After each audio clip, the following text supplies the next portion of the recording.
Owning a pet can be quite fun and very fulfilling. The thing is, it's also a very huge responsibility. Sometimes so much so that some pet owners have resorted to letting their pets go and releasing them into the wild. Aside from it being highly illegal, especially in the US, there are another million reasons why you shouldn't release pets in the wild. On that note, here's an example of some pets you should never ever think of releasing in the wild. Number 1 is a very big no-brainer, but please do stay tuned for that. With all that said and done, let's begin, shall we? Number 10. Snakes. Okay, first off, if you've ever kept a snake as a pet, at least venomous for the most part, you're pretty insane. Snakes are some of the most dangerous creatures on Earth. They can put a hurt on you unlike any other in so many different ways. So many that I'm not going to enumerate it to you guys one by one. It should honestly be pretty self-explanatory. Now, just as a reference though, I'm mainly talking about big snakes, and again, venomous snakes. Tiny little garden snakes and some small pythons, they're perfectly fine. But the large ones, no. In any case, these animals, which are already dangerous in captivity, can potentially wreak even more havoc if you release them in the wild, especially in areas where they aren't endemic. Snakes by design aren't very picky eaters. They prey on small animals or any animal small enough to fit into their mouths. Releasing one into a non-native habitat would likely mean you had to kill some smaller native species in that place. A geological survey in Everglades found out that a number of pythons released in that area has killed over 99% of population of smaller animals. So instead of releasing it to the nature, you should get a new owner for your pet snake once you cannot handle it. Number 9. Hermit crabs. Hermit crabs are quickly becoming starter pets for those who have the taste for the exotic. However, these tiny guys are, and I'm sorry for saying this, completely boring, so non-enthusiast pet owners often find themselves trying to get rid of it, by any means necessary. And by that I mean by releasing it into the wild. But there are 2 reasons why you shouldn't release these tiny crustaceans into the wild. 1, these guys can carry certain bacteria from your tank into the wild, potentially destroying entire ecosystems. Although hermit crabs are usually caught in the wild before they end up in pet store shelves, as soon as it lives in any place other than its natural habitat, it can acquire certain bacteria and pathogens that, while not harmful to the hermit crab itself, can wreak some havoc on some wild populations of other species. And number 2, did you know that not all hermit crabs are the same? There is quite literally dozens upon dozens of this tiny species all around, and if you release one species in an area that is populated by a different species, then all hell breaks loose. You are introducing a non-endemic species into an ecosystem. History has shown us that is never a good thing. If you find yourself trying to get rid of your pet hermit crab, don't worry. There are actually people who rescue these tiny critters, and you're better off just by giving it to them. Number 8. Snails. Specifically speaking, the giant African land snail, which is again fast becoming a very popular pet for the exotic-minded. But then again, like the hermit crab, people quickly get bored of them and try to get rid of them. But please, whatever you do, never ever release them into the wild. This animal is actually illegal in the United States because of its destructive power. To add to that, they breed very fast. In fact, the entire giant African land snail population in the United States can be tracked back to 1966 when a young boy brought 3 to Miami. His grandmother released them into their garden when they couldn't handle to take care of the snails. 7 years after the release of the snails, the population boomed to over 18,000 and caused so much damage to the environment that the state of Florida had to spend over $1 million to get rid of the snails, a job that took them 10 years to complete. Number 7. The green iguana. This animal is taken as pets for many exotic animal lovers, mainly because they're pretty low maintenance and very easy to take care of. Well, while they're young and small. The problem begins when they get much bigger. So some owners got the idea to just release it back to nature, where they thought it belonged. What could go wrong? If you haven't caught on to the trend by now, releasing a non-native species to the wild will cause trouble to the environment, and this truth also applies to the green iguana. In California, Florida, and Hawaii, a number of released green iguanas have started a colony. The colony has been known to compete for food with and even prey on native species.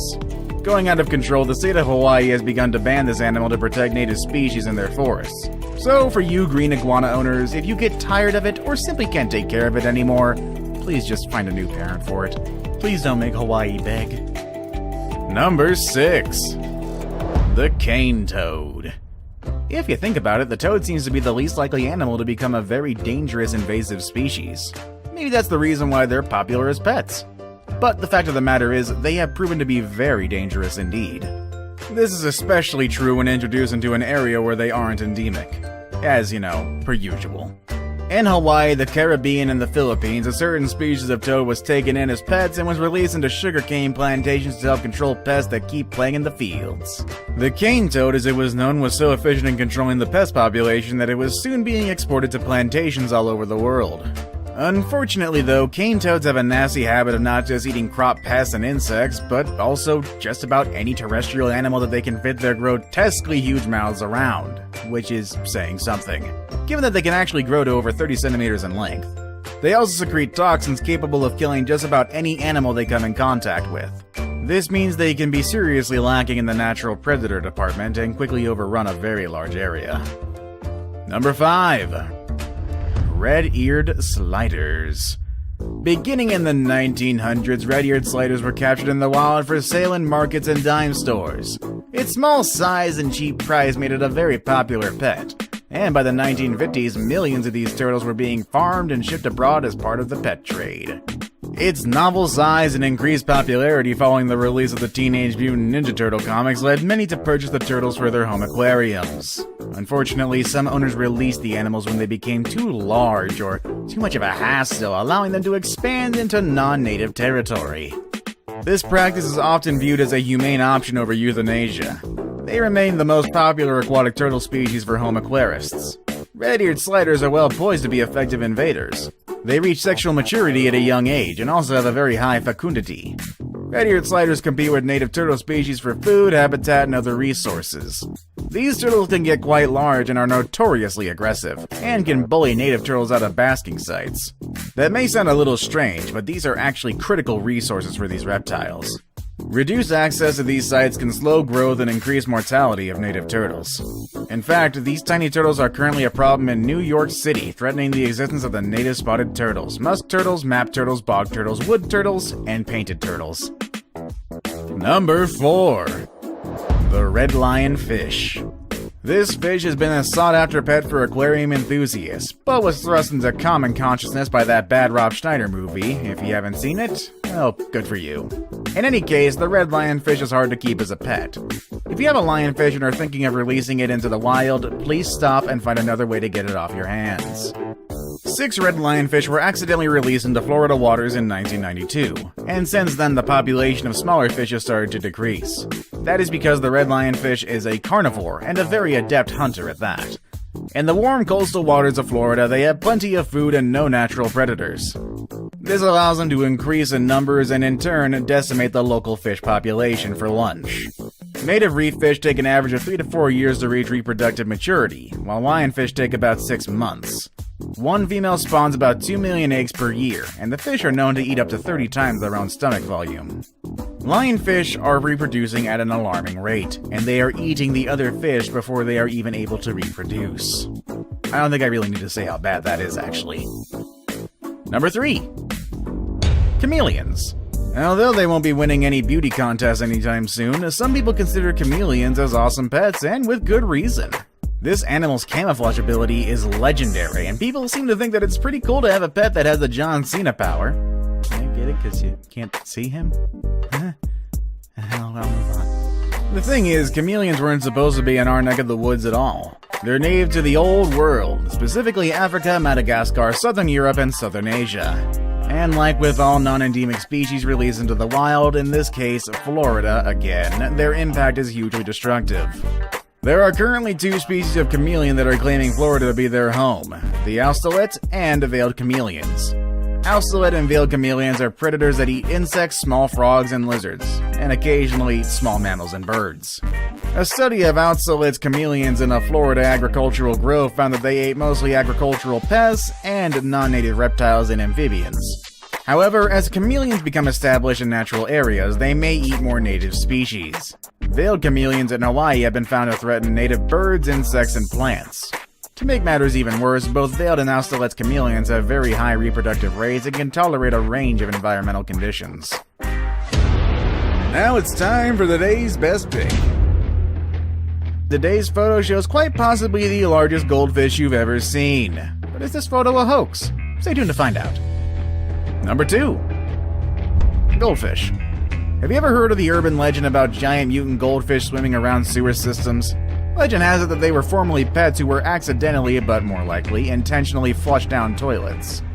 However unlikely this story might sound, there is actually a lot of truth into it. Not the sewer part, but apparently discarded goldfish can grow to gigantic proportions. The photo you're seeing here is surprisingly legitimate, and is of a gigantic goldfish caught in Lake Tahoe. These fish were formerly aquarium fish that were accidentally or intentionally released into the alpine waters of Lake Tahoe. These fish seem to have found the conditions very favorable for them, and have grown to great sizes and, as was recently discovered, have started to breed. Invasive species can harm native fish by destroying their habitat, preying on them directly, or interfering with their food source. In the case of the giant goldfish, researchers believe they may actually be harming Lake Clarity by fueling algae growth with their waste. Forest Service biologists have surveyed streams in the Lake Tahoe Basin since 2007, looking at numbers of native fish versus invasive species. They found the non-native species such as a brook trout, rainbow trout, bluegill, and brown bullhead only accounted to half of the fish surveyed. I saved the best for last, but first, I have a quick challenge that takes only 5 seconds to complete. If you can leave a like and subscribe within the next 5 seconds, you'll get 10 years of amazing luck. Just try it, it really works. Number 1. Rabbits. Rabbits don't only make excellent pets, they have other uses as well. Rabbit meat is a staple food in some countries, and hunting rabbits in these areas are actually a year-round thing. The big problem is when you introduce a rabbit into an area where it has no natural predators, couple that with their amazing rate of reproduction, well, let's just say the outcome is going to be worse than when a gremlin went swimming. In 1859, 24 rabbits were released to nature for the sake of hunting in Australia. From the 24 rabbits that were hunted, some of them survived and reproduced. By 1920, there were an estimated 10 billion rabbits in the country. Do you have a pet that you want to release back in the wild? Let us know in the comment section below. Want to watch more videos about amazing animals? Click on any of the videos you see on your screen.